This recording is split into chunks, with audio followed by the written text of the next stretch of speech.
සුඛී දීර්ඝාය ප්‍රජාතන්ත්‍රවාද. ප්‍රජාතන්ත්‍රවාදය සරලව නිර්වචනය කරොත් ප්‍රජාව විසින් ප්‍රජාව පාලනය කිරීම. තවදුරටත් සරල කරනවා නම් ජනතාව විසින් ජනතාව පාලනය කිරීම. එතකොට මේකේ ප්‍රධාන මූලධර්ම දෙකක් තියෙනවා. එක තමයි සාමූහික වශයෙන් තීරණ ගැනීම සහ සෑම දෙනාගේම පාලනයට සෑම දෙනාම යටත් වීම. දෙක තමයි පාලනයේ ක්‍රියාවට නැංවීම සඳහා සෑම දෙනාටම එක හා සමාන අයිතිවාසිකමක් තිබීම.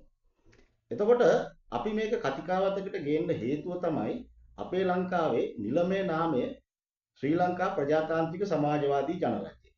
එතකොට අපි අපේ ප්‍රජාතාන්ත්‍රික මේ රටේ අපේ ප්‍රජාතන්ත්‍රය කියන මේ පාලන තන්ත්‍ර ක්‍රියාවලිය හරියට වෙනවා. මේක හරියට වෙනවා නම් අපේ රට තුල දේශපාලන අස්ථාවරත්වයක් තියෙන්න බෑ. දැන් අපි පැහැදිලිව දන්නවා අපේ රට ඇත්තටම දේශපාලන ස්ථාවරත්වයක් නැහැ. ඒක තමයි අපිට තියෙන ලොකුම අභියෝගය. සංවර්ධිත රාජ්‍යයක්. ඔය සංවර්ධිත රාජ්‍යයක් මනින්න ප්‍රධාන මිනුම් දඬුවල පළවෙනි ප්‍රධානම මිනුම් දඬ තමයි ඒ රට තුල තියෙන දේශපාලන ස්ථාවරත්වය. එතකොට මේකට හේතුව තමයි මේ පාලනය කරන්න යන වෘත්තීයම දේශපාලඥයෝ ඒවා දේශපාලඥයෝ නෙමෙයි මෙතන. ගැටලුව මම දකින්නේ. අපි තුල පුරවැසියන් තුල මේ දේශපාලන සාක්ෂරතාවය පොලිටිකල් ලිටරසි කියන එක අඩු බව. ඒකන්ද තමයි අපි මේවා කතිකාවතකට ගේන්න උත්සාහ කරන්නේ. මොකද ඔබ හා මා ජීවත් වෙන රටේ අපි කැමති ඉස්සරහට අපිට දැන් තව කාලයක් නැතත් අපේ දරුවෝ ලස්සනට සාමකාමීව බොහොම සෞභාග්‍යමත්ව ජීවත් වෙනවා දකින්න. ඒකට හුඟක් වෙලාවට කරන්න හදන්නේ ඒගොල්ලන්ව පිට රටකට යවන්න දියුණුවට.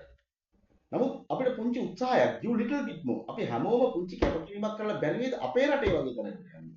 ඒතර අපේ දරුවන්ට අපේ රටේ මිටියන්නේ මේක ස්වාභාවික රටක්.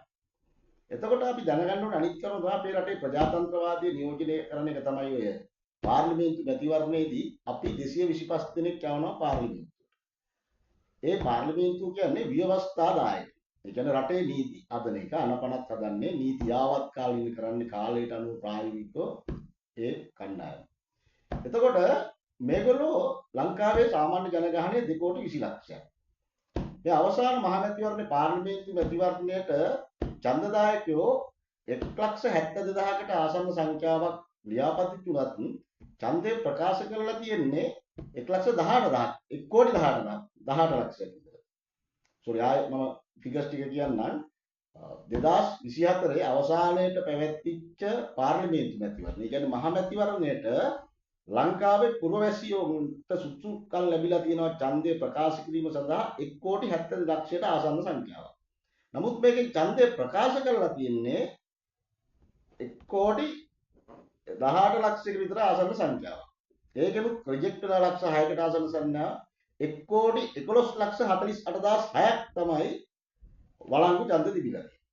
එතකොට ඕක අපි මේ පාර්ලිමේන්තුව නියෝජනය කරන කාණ්ඩායමෙන් බෙදුවොත් මේ පාර්ලිමේන්තුව 225ක් නියෝජනය කළත් 196ක් තමයි මේ ඡන්දයෙන් අපේ ඡන්දයෙන් පත් වෙලා යන්නේ.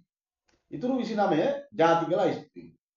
අපි එතකොට මේ 1,11,48,600 බෙදුවොත් 196න් වැටෙනවා 56,877.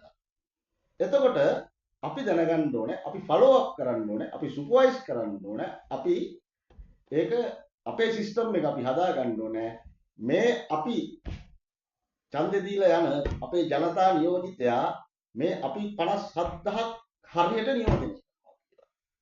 අපි තෝරාගත යුත්තේ පාර්ලිමේන්තුවට වෙන කිසිවක් නෙමේ පළවෙනි සුසුකවියෙත්තේ මම දකින්නේ.